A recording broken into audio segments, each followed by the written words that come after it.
Bonjour à tous, vous écoutez l'Europe en 43 minutes, animée par la Maison de l'Europe de Tours, Centre-Val de Loire, Centre Europe Direct. Je suis heureuse d'accueillir aujourd'hui Madame Anne Janot. Bonjour Madame. Bonjour. Alors vous êtes maître de conférence en droit public et directrice de la licence droit français, droit allemand et du master droit européen parcours franco-allemand à l'université de Tours. Et vous êtes également docteur honoris causa de la faculté de droit de l'université de Bochum en Allemagne. Oui, c'est ça. Alors, vu vos titres, vous avez peut-être deviné, nous allons parler du traité de l'Élysée, dont nous venons de fêter le 22 janvier dernier les 60 ans. Oui, avec plaisir. Donc, alors justement, on parle de ce couple franco-allemand, le moteur franco-allemand au niveau européen. Qu'est-ce que vous pouvez nous en dire? De quoi ça vient? Alors, le terme de couple franco-allemand est véritablement plutôt une création un petit peu sentimentale des Français. Du côté allemand, on préfère utiliser le terme de tandem, qui montre un côté peut-être plus technique ou plus pragmatique, en tous les cas avec moins de sentimentalisme côté allemand. En tous les cas, tout le monde s'accorde à dire que la France et l'Allemagne sont bien le moteur. Voilà, et qu'il s'agit bien d'un moteur franco-allemand au sein de l'Union. Le romantisme à la française. Voilà. Alors, le 22 janvier, nous sommes en 1963, un peu moins de 20 ans après la Seconde Guerre mondiale, en pleine guerre froide. Qu'est-ce que ce traité de l'Élysée, qu'est-ce qu'il scelle en fait par rapport aux relations franco-allemandes? Oui. Alors, le traité de l'Élysée, c'est vraiment un traité d'amitié et de coopération qui, comme vous le dites très justement, intervient très tôt dans le temps, après la Seconde Guerre mondiale et le désastre qui en est né. Donc, c'était pas chose aisée. Et l'idée générale, l'idée principale de ce traité était avant tout de sceller de manière très symbolique la réconciliation entre deux pays qui se sont quand même fait la guerre pendant 3 fois pendant 70 ans, que l'on parlait s'agissant de l'Allemagne et de la France d'ennemis héréditaires. Donc dépasser cela pour effectivement rendre entre la France et l'Allemagne désormais la guerre impossible. Alors, le contexte, c'est celui de la guerre froide. On est avec une Allemagne qui est divisée, une Allemagne qui est occupée par les forces alliées également, donc une Allemagne qui n'est pas souveraine. Et nous avons une Allemagne qui, dans le monde bipolaire de l'époque, est véritablement un enjeu de la confrontation Est-Ouest. Donc, le général de Gaulle et Konrad Adenauer, qui était le chancelier allemand, ont eu cette idée, de dépasser en quelque sorte ce clivage existant, en se rendant plus indépendant également des États-Unis, avec des points de vue qui n'étaient pas forcément tout à fait convergents. Le général de Gaulle souhaitait marquer sa politique d'indépendance par rapport aux États-Unis avec ce traité. Du côté de Konrad Adenauer, c'était davantage de rentrer dans le concert des nations occidentales. Donc ils n'avaient pas forcément les mêmes raisons pour signer ce traité, mais ils l'ont signé avec leurs intérêts qui ont convergé sur ce socle de réconciliation que présente désormais le traité de manière très symbolique. Et alors, il y a eu un choix quand même qui a été fait, notamment celui de travailler avec la jeunesse. Oui. Pourquoi travailler avec la jeunesse ? Alors, c'est assez paradoxal parce que nos deux dirigeants, là, le général de Gaulle et Konrad Adenauer, étaient des personnes très âgées. Étaient très âgés, surtout pour Konrad Adenauer, au moment de la signature de ce traité. Et néanmoins, ils étaient d'avis convergents, que c'est à partir de la jeunesse que naissait l'espoir.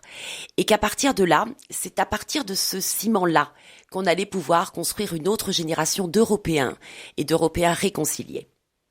Alors, ils s'étaient rencontrés déjà, le général de Gaulle et Konrad Adenauer, avec une visite privée déjà. En 1958, Konrad Adenauer avait été reçu à Colombey-les-Deux-Églises par le général de Gaulle. Et après, il y a eu deux visites d'État, 2 visites officielles. La première de Konrad Adenauer en France, où il avait véritablement été reçu avec tous les égards et les honneurs, et pas mal d'attention qui montrait déjà que la réconciliation était en marche. Konrad Adenauer était un amoureux des roses. Bon, c'était bien connu du général de Gaulle, et sur tout le parcours de sa voiture officielle, il a parsemé de roses. le chemin. Voilà. Donc ça, c'est une attention, si vous voulez, qui montrait qu'il y avait une volonté de coopérer et de laisser derrière les affres du passé. Ensuite, le général de Gaulle s'est rendu également en Allemagne. Il a été reçu de manière assez triomphale et il a prononcé un discours très connu, très fameux aujourd'hui, le discours à destination de la jeunesse à Ludwigsburg, où il s'adresse exclusivement à un parterre de jeunes et il prononce ce discours en allemand. Et c'est à partir de ce moment-là qu'on a compris que ces deux personnes, qui n'étaient plus toutes jeunes, avaient en fait l'espoir dans la jeunesse. Et donc, ça devait être le ciment de la réconciliation à venir. L'Europe en 43 minutes sur RCF Touraine. Nous parlons aujourd'hui du traité de l'Élysée avec Anne Janot, maître de conférence en droit public à l'université de Tours. Alors vous nous avez un petit peu situé le contexte de ce traité de l'Élysée, expliqué un petit peu le moteur, le couple franco-allemand ou le tandem, comme on dit en Allemagne, franco-allemand. Ce traité de l'Élysée, quel est son contenu plus exactement? Quels sont les domaines justement qui sont privilégiés dans ce traité?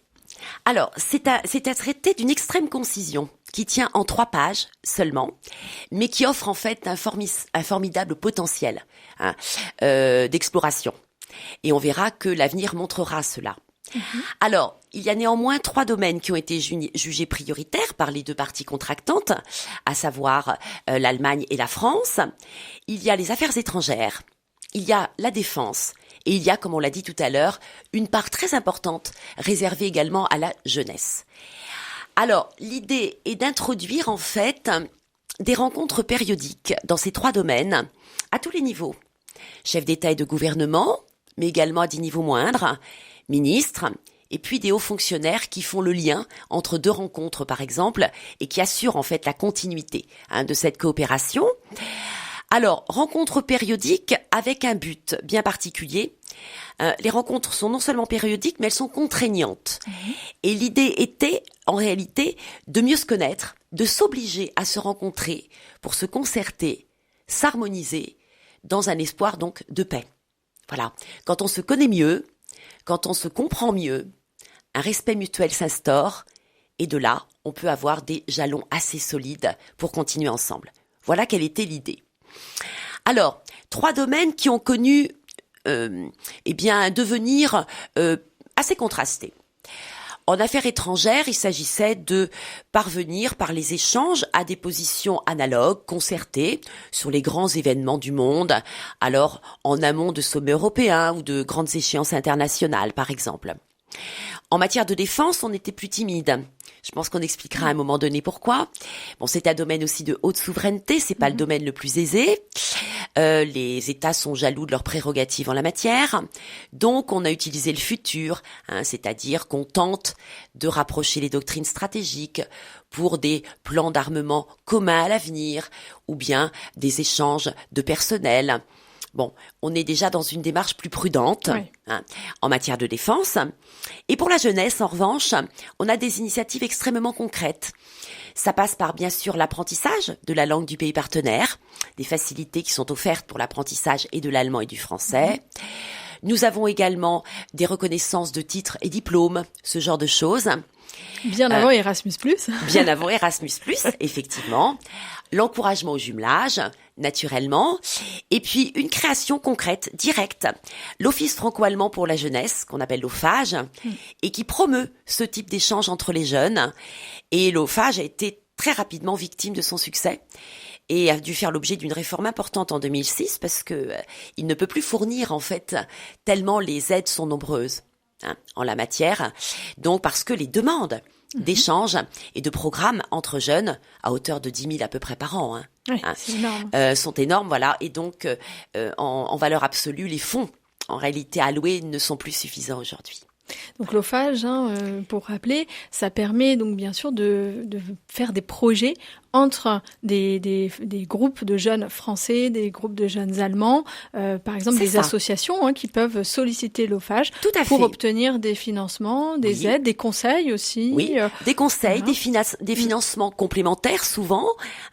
Par exemple, pour promouvoir un atelier de jeunes chercheurs, mais également pour favoriser l'échange d'un jeune apprenti en Allemagne ou en France.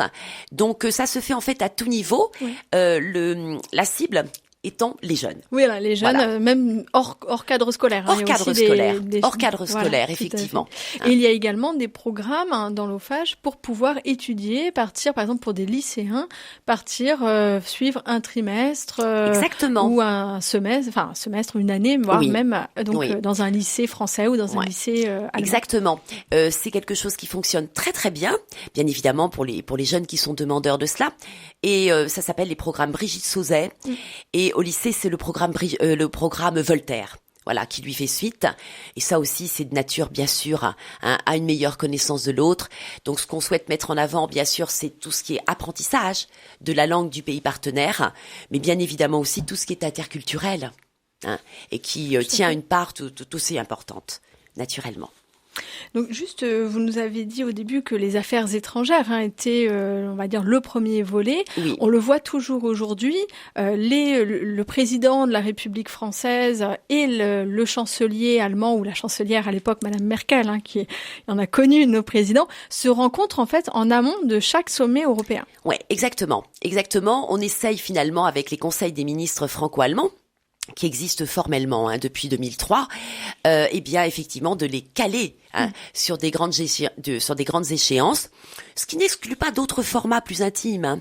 Il peut y avoir des rencontres plus informelles également, qui permettent parfois dans l'urgence de pouvoir un petit peu débrouiller un sujet en amont, bien évidemment. Mais il peut y avoir aussi des déceptions à ce niveau-là. Par exemple, certaines grandes décisions ont pu être prises sans concertation préalable. Je pense par exemple à la sortie du nucléaire, décidée par Angela Merkel dans l'émotion de l'accident de Fukushima, et qui pourtant a des conséquences très importantes. Et puis récemment, avec la guerre en Ukraine, le chancelier Olaf Scholz a pris des mesures très importantes concernant le réarmement de l'Allemagne, de modernisation, on en reparlera, j'imagine, et également tout un programme d'aide aux citoyens allemands, mais sans concertation en amont. Donc les formats existent, encore faut-il les utiliser. Tout à fait. RCF à Amboise 100.4, à Cheverny 96.4. Ce samedi, dans Contre-courant, les journalistes RCF vous ouvrent de nouveaux horizons. Partez en reportage à la découverte de lieux pas comme les autres et inspirez-vous de ceux qui les animent. Contre-courant, c'est ce samedi à 16h sur RCF et à tout moment en réécoute sur les principales plateformes de podcast. RCF, l'Europe en 43 minutes. Notre sujet aujourd'hui, le traité de l'Élysée avec Anne Janot, maître de conférence en droit public à l'Université de Tours. Alors, ce traité de l'Élysée, donc qui est entre la France et l'Allemagne, il sert aussi l'Union européenne d'un point de vue notamment de l'intégration. Quels sont justement, quoi sert-il cette union ? Oui. Alors, il faut l'entendre immédiatement. Ce traité est un traité d'amitié et de coopération franco-allemande, mais il ne saurait s'inscrire que dans le cadre de l'Union européenne. Et d'ailleurs, outre les aspects défense, affaires étrangères et jeunesse, il y a un certain nombre de rapprochements et de coopérations qui sont énumérés à la suite et qui sont tous en réalité des domaines qui sont couverts par l'Union européenne. Donc c'est vraiment effectivement une coopération qui doit s'inscrire dans le cadre de l'Union européenne. Alors, la France et l'Allemagne, grâce à ce traité, sans doute, ont pu un temps donné assurer véritablement un leadership au sein de l'Union européenne. Et c'est à ce moment-là qu'on a pu parler, pour l'Allemagne et la France, d'un moteur de la construction européenne. Voilà. Alors, le mécanisme par lequel la France et l'Allemagne parviennent à initier en fait un certain nombre de choses en Europe. C'est ce qu'on appelle les mécanismes des compromis par procuration. Est-ce que vous pouvez c'est expliquer un petit peu? Oui. Alors ça mérite quand même quelques mots d'explication, effectivement. Alors, qu'est-ce que c'est que ces mécanismes de compromis par procuration? Alors, en fait, la France et l'Allemagne, même si elles coopèrent, même si elles se concertent, ne sont pas naturellement d'accord sur tout. Bien sûr.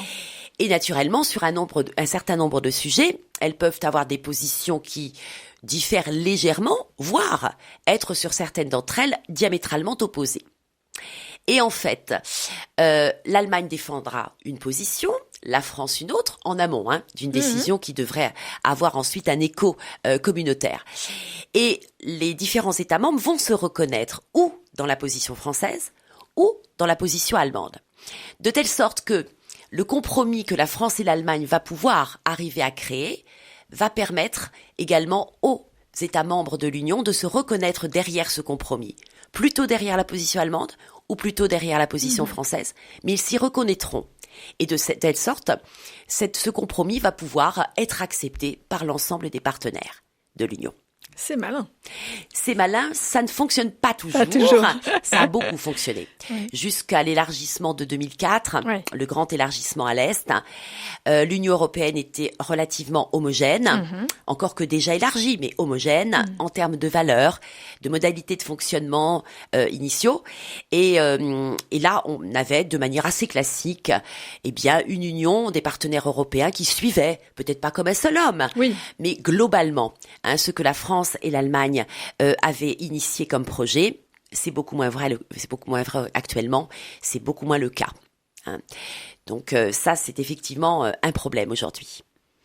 Et donc il y a aussi les domaines de coopération qui se sont élargis au fur et à mesure. Oui, au fur et à mesure du temps. J'ai dit tout à l'heure rapidement que ce traité était très court, que c'était un traité cadre. Alors un traité cadre, il dresse des grandes lignes, mais en fait après on le remplit un petit peu comme on veut. Et effectivement, avec le temps, tous les grands domaines de coopération étaient couverts et on est allé bien au-delà des 3 domaines privilégiés qui constituent toujours des priorités, socle, voilà, le socle fondateur. Mais en revanche, on en a développé plein d'autres. Et on a développé également des structures qui vont avec. C'est-à-dire que on a développé, par exemple, on a mis en place un conseil de défense et de sécurité, un conseil franco-allemand administratif et financier, un conseil culturel, environnemental, pour finalement couvrir tous les champs de coopération, qui d'ailleurs sont toujours en harmonie avec les domaines qui sont régis par l'Union européenne également. Ouais, donc finalement, ils ont à la fois élargi leur domaine, mais ils se sont donné les moyens aussi de gérer tout cela. Oui, parce qu'on a enrichi effectivement les structures de coopération. Donc comme vous dites, on s'est aussi donné les moyens de telle sorte que on est en fait dans le monde avec une coopération bilatérale qui ne connaît pas d'équivalent en termes de densité de structures et d'institutionnalisation. Donc cette coopération franco-allemande, je suppose qu'il y a aussi peut-être des bas, parce que là on a quand même parlé, il y a des choses qui fonctionnent très bien, il y a peut-être des choses qui fonctionnent moins bien. Vous avez évoqué tout à l'heure notamment la défense. Oui. Alors, peut-être qu'on peut parler aussi un peu des réussites dans un premier temps pour rester positif. D'accord. Alors oui, commençons par les grandes réussites à ce moment-là. Effectivement. Alors il y a des réussites incontestables au niveau de l'Union européenne, avec aussi 2 couples clés, 2 couples qui ont joué peut-être un rôle plus important, hormis le premier, fondateur entre Konrad Adenauer et le général de Gaulle. Il y a eu Valéry Giscard d'Estaing et Helmut Schmidt, dont les mandats ont coïncidé, et qui ont été, parce qu'ils étaient aussi d'ardents défenseurs de la cause européenne, ont permis de faire avancer à 2 la construction communautaire. Et on a parlé à cette époque carrément d'âge d'or des relations franco-allemandes. Alors là, on a eu plein de réalisations, avec le mécanisme des compromis par procuration qui fonctionnait à cette époque très bien dans les années 70. Conseil européen a été créé sur cette initiative. Le système monétaire européen également. C'est vraiment une initiative et les partenaires ont accepté, mais véritablement tel que. Pas de discussion, rien. Non. Il y a eu l'élection du Parlement européen au suffrage universel direct également. 79. En 79. Bien sûr, l'acte unique européen procède aussi d'une initiative franco-allemande, les accords de Schengen, en 85 également. Et on peut multiplier les exemples. Donc ça, c'est le rôle très important qu'a pu jouer dans une période aussi où la construction communautaire a été très riche également d'événements.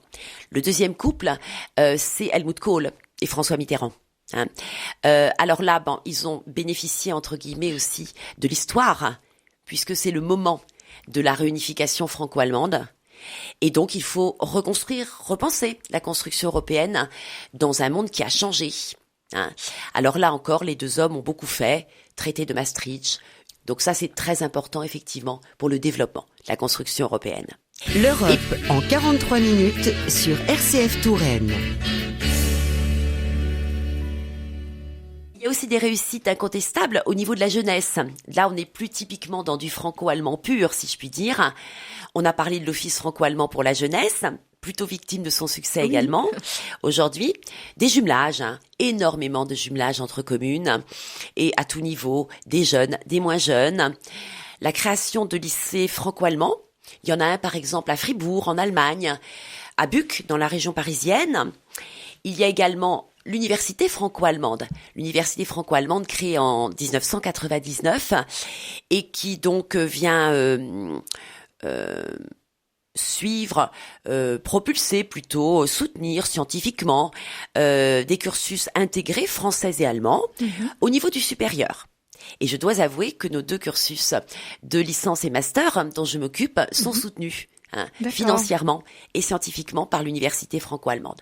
Donc c'est pour la promotion des échanges universitaires cette fois, entre jeunes. Et puis par contre, il y a, et ça c'est beaucoup plus contrasté, un échec. Un échec, c'est dans le domaine de la défense, qui pourtant apparaissait comme un domaine tout à fait prioritaire dès l'origine du traité de l'Élysée, et la politique de défense commune a peiné à prendre son envol. Alors, certes, c'est un précaré national, d'accord, mais la raison provient d'un vice originel, en fait. Parce que lors de la signature du traité de l'Élysée, la signature n'est qu'une étape. Après, il fallait ratifier. Oui.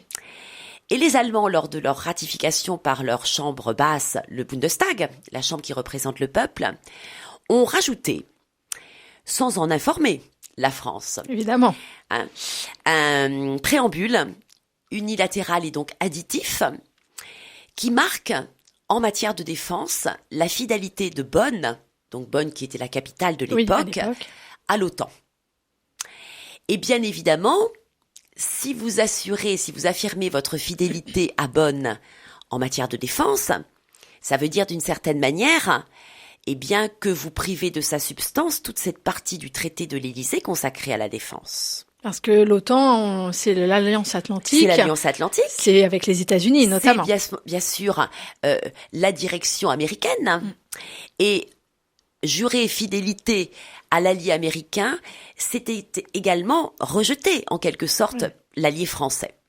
Donc, il s'est dit que le général de Gaulle était entré dans une colère absolument noire en se demandant comment le traité allait pouvoir résister à ce qu'il a considéré comme, au mieux, une maladresse, au pire, un affront. Voire une trahison, peut-être. Voire une trahison. Donc, c'est la raison vraisemblable pour laquelle ce traité n'a pas pu se développer correctement.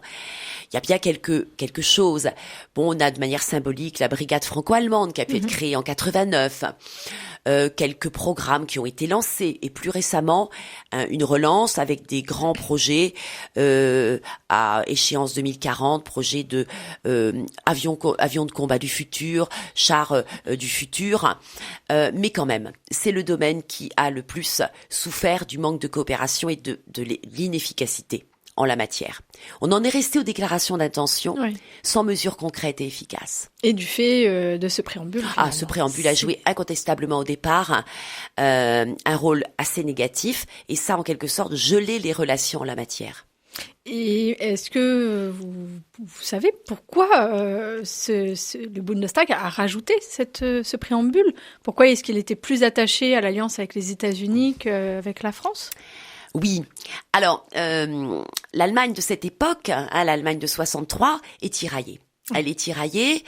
Elle sent bien qu'il faut une réconciliation franco-allemande, incontestablement.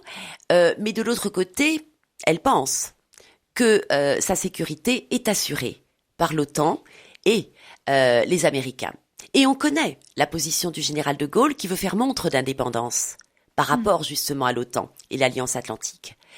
Donc, ils vont vers celui qui, selon eux, les protégera davantage.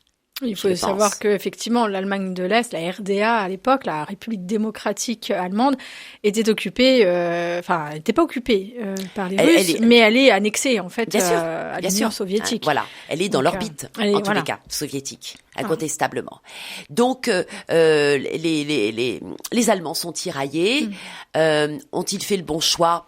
Bon, l'avenir a montré effectivement que ce domaine n'a pas prospéré. Maintenant, était-ce un si mauvais choix? Il a été en réalité sans conséquences si graves que cela. Mais bon, ça a été un froid qui a été jeté entre les deux États, alors que ça commençait si bien finalement. Voilà. Heureusement, d'autres domaines ont prospéré davantage. Voilà, effectivement. Nous retrouvons tout de suite après justement le groupe allemand des Totenhausen avec la chanson Freunde.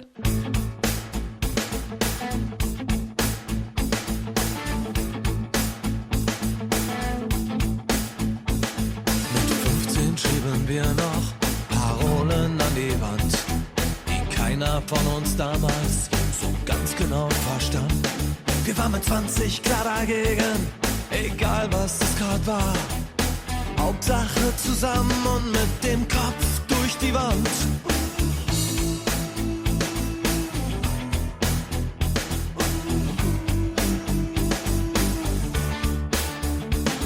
Das Leben kam oft anders und selten wie gedacht. Wir haben all die Kompromisse nie mit uns gemacht. Wir würden füreinander lügen, notfalls auch vor Gott. Wir haben nie drüber geredet, doch wir halten unser Wort.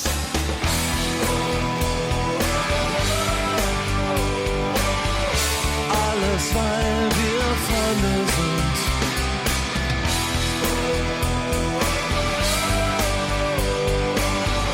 Weil wir noch Freunde sind.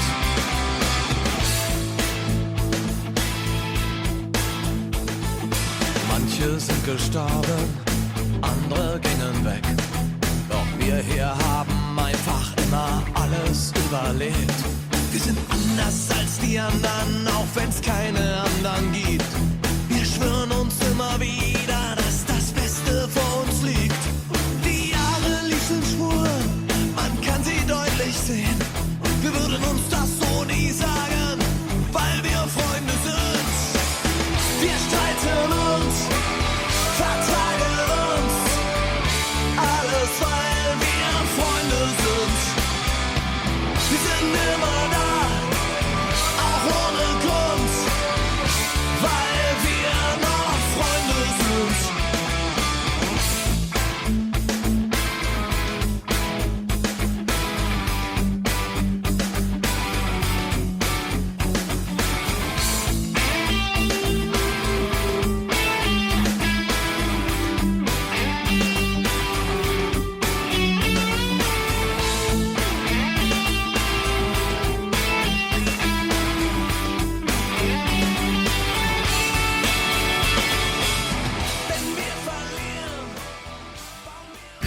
RCF, l'Europe en 43 minutes.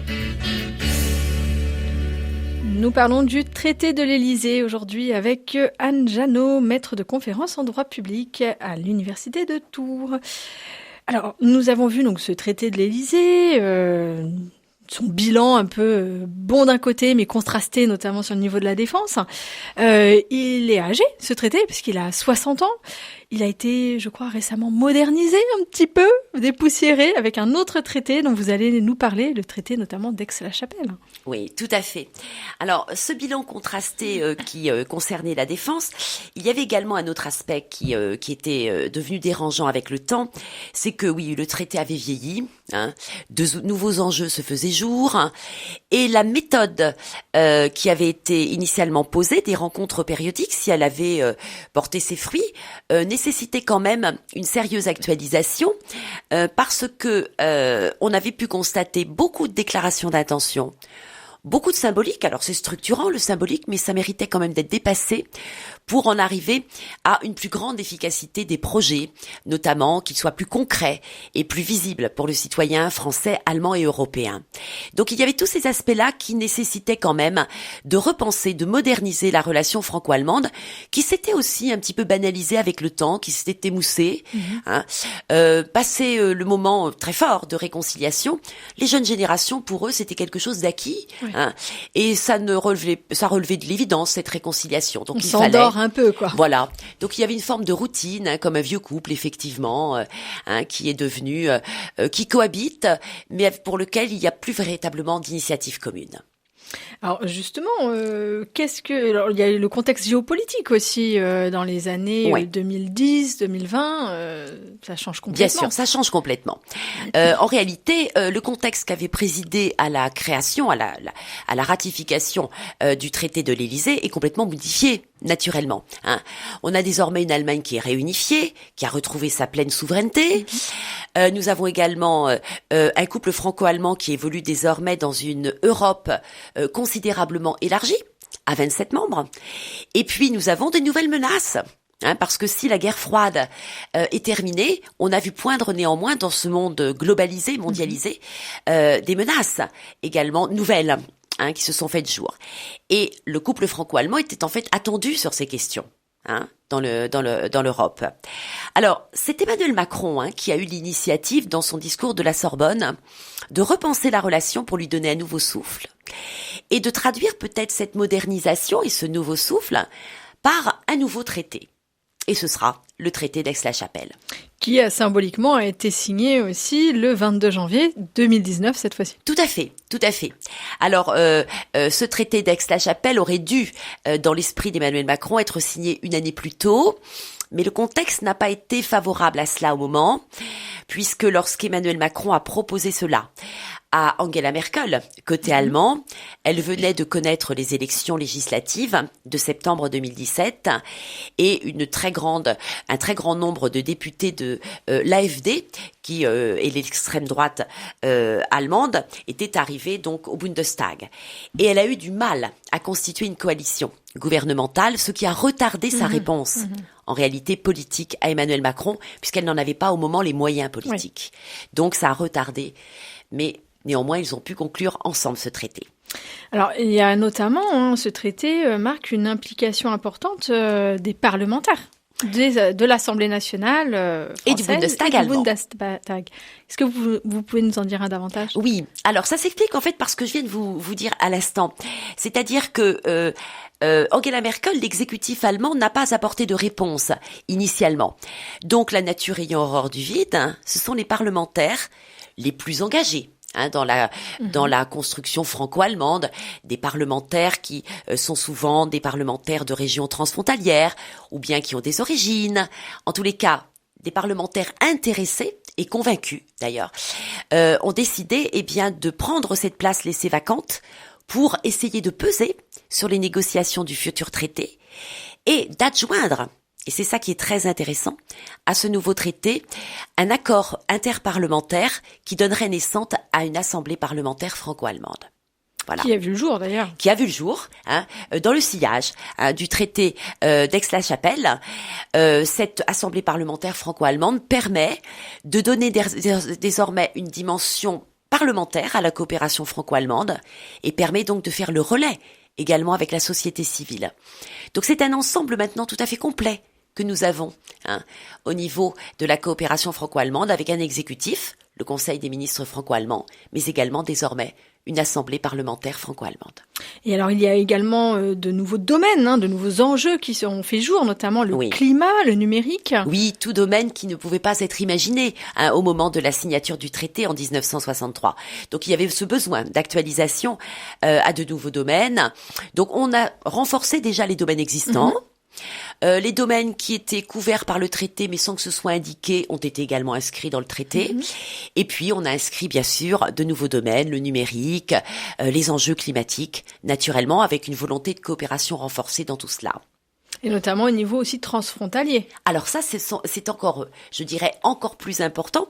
Le traité lui consacre un chapitre entier à la coopération transfrontalière. C'était une demande des parlementaires. Et quand on parle de coopération transfrontalière, qu'est-ce que ça sous-entend exactement, plus précisément? Ouais. On a mis en évidence en fait le fait que dans certaines régions, celles qui sont limitrophes, eh bien il y a un besoin de coopération plus important, avec notamment une dimension extrêmement concrète. Par exemple, comment ça se passe au niveau des transports? Comment ça se passe en termes d'interconnexion numérique, ce genre de choses. Et l'idée était de mettre fin à ce qu'on appelle les irritants du quotidien. Toutes ces petites choses qui, parce qu'on habite à 2 km de l'Allemagne ou à 2 km de la France, est compliqué. Voilà. Et la coopération transfrontalière a une dimension beaucoup plus concrète et a été mise en avant, justement, par les parlementaires pour lui donner une grande place, désormais, dans la coopération franco-allemande. Ça peut être, par exemple, ne pas faire s'arrêter la ligne de tram juste avant la frontière, mais la faire continuer jusqu'à la ville voisine française. Exactement. Ou allemande. C'est tout à fait cela. Et il y a également une dimension économique. Oui, une dimension économique que l'on souhaite plus intégrative, beaucoup plus intégrative, avec la volonté par l'harmonisation, le rapprochement des législations en matière économique, sociale et fiscale. On souhaite créer une vaste zone intégrative franco-allemande. Oui. L'Europe en 43 minutes sur RCF Touraine. Donc il y a également la mise en place peut-être d'une forme de confédération franco-allemande. Oui, on peut dire ça, avec un petit peu d'excès de langage, vraisemblablement. Mais effectivement, nous avons avec ce traité, qui est cette fois un traité de coopération et d'intégration franco-allemande, une dimension intégrative beaucoup plus poussée. Donc la relation franco-allemande, davantage qu'elle change de degré, change plutôt de nature. Nous avons un conseil des ministres franco-allemands qui constitue bien l'exécutif de cette coopération, mais nous avons désormais cette assemblée parlementaire franco-allemande qui constitue le législatif. Et c'est en cela qu'on peut parler, en fait, d'une sorte de confédération franco-allemande au sein de l'Union européenne. Alors, cette assemblée parlementaire franco-allemande, elle est composée à parité, elle fait 100 membres, à parité de parlementaires français et allemands. C'est un vaste forum de discussion, d'échange. Elle a pour compétence de suivre les conseils franco-allemands, d'évaluer les programmes pluriannuels qui sont mis en place par le Conseil. Mais malheureusement, il y a un côté un petit peu décevant et des limites inhérentes au système qui a été choisi. C'est qu'elle n'a pas de pouvoir légiférant. Elle a un pouvoir de proposition, mais ne peut pas elle-même faire des lois, en quelque sorte. Elle peut proposer qu'on en fasse. Et elle a un pouvoir de contrôle sur le travail de la coopération en matière exécutive, mais n'a pas de possibilité de sanction. Bon, mais justement, est-ce qu'on peut pas venir à un petit état des lieux de cette coopération franco-allemande? Il y a les disputes d'un côté, la réconciliation aussi. Oui, je pense que l'actualité commande cela, commande ces propos-là. Bien sûr. Alors, la difficulté du couple franco-allemand aujourd'hui, c'est que ce leadership qui a très bien fonctionné jusque dans les années 2000, malgré ce renouveau du traité d'Aix-la-Chapelle, il connaît actuellement, une sorte de contestation. On l'a dit, l'Europe s'est élargie. Les pays d'Europe centrale et orientale, qui sont les nouveaux entrants, ne considère plus ce couple franco-allemand comme étant évident et il considère qu'il peut être teinté d'une certaine hégémonie. Ils ne veulent pas d'un directoire qui imposerait ses projets et ils souhaiteraient davantage d'inclusivité et critiquent en fait l'exclusivité, le partenariat privilégié franco-allemand. Donc ça, c'est une première chose. Et nous avons bien sûr cette actualité terrible de la guerre en Ukraine qui met à l'épreuve l'ensemble des pays européens et également, bien sûr, le couple franco-allemand. Le couple franco-allemand qui a des divergences assez fortes en matière énergétique. Oui. La France a fait traditionnellement le choix du nucléaire. L'Allemagne a au contraire renoncé. Elle souhaitait faire je dirais, payer sa transition écologique grâce à du gaz russe peu coûteux. Donc elle se trouve extrêmement dépendante en matière énergétique et donc on a là un point de divergence. En matière de défense, les deux États ne sont pas non plus dans la même optique. Bon, la France est puissance coloniale, prompte à agir à l'extérieur, dotée de la force nucléaire, membre du Conseil de sécurité de l'ONU. Bon, l'Allemagne a longtemps été dans la culture de la retenue et ne dispose pas de ces atouts-là. Alors, Olaf Scholz montre un infléchissement très très important. C'est même véritablement un changement de pied en matière de défense puisqu'il souhaite, à la lumière du conflit ukrainien, moderniser, transformer, réparer la Bundeswehr qui effectivement était très en retard et dans un état assez pitoyable, il faut bien le dire. Donc il met 100 milliards d'euros pour en faire une armée extrêmement moderne et naturellement, ça peut aussi gêner le voisin français. Et justement, est-ce il y a une réconciliation peut-être qui a été opérée autour de cette célébration cette année, les 60 ans? Oui, tout à fait. Alors, on a eu des frictions effectivement qui ont été au point culminant au moment de l'automne.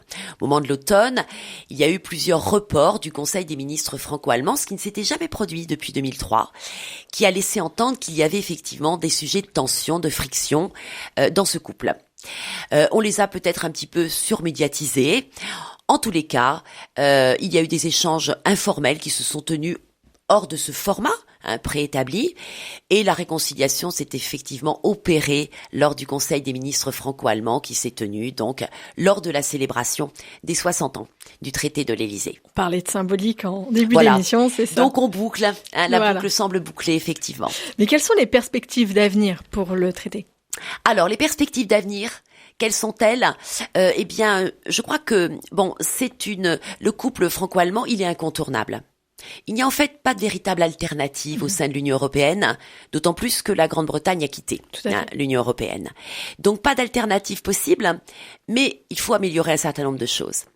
Notamment, il faut véritablement que la France et l'Allemagne se départissent quand même un peu plus du symbolique pour faire dans l'action et le concret.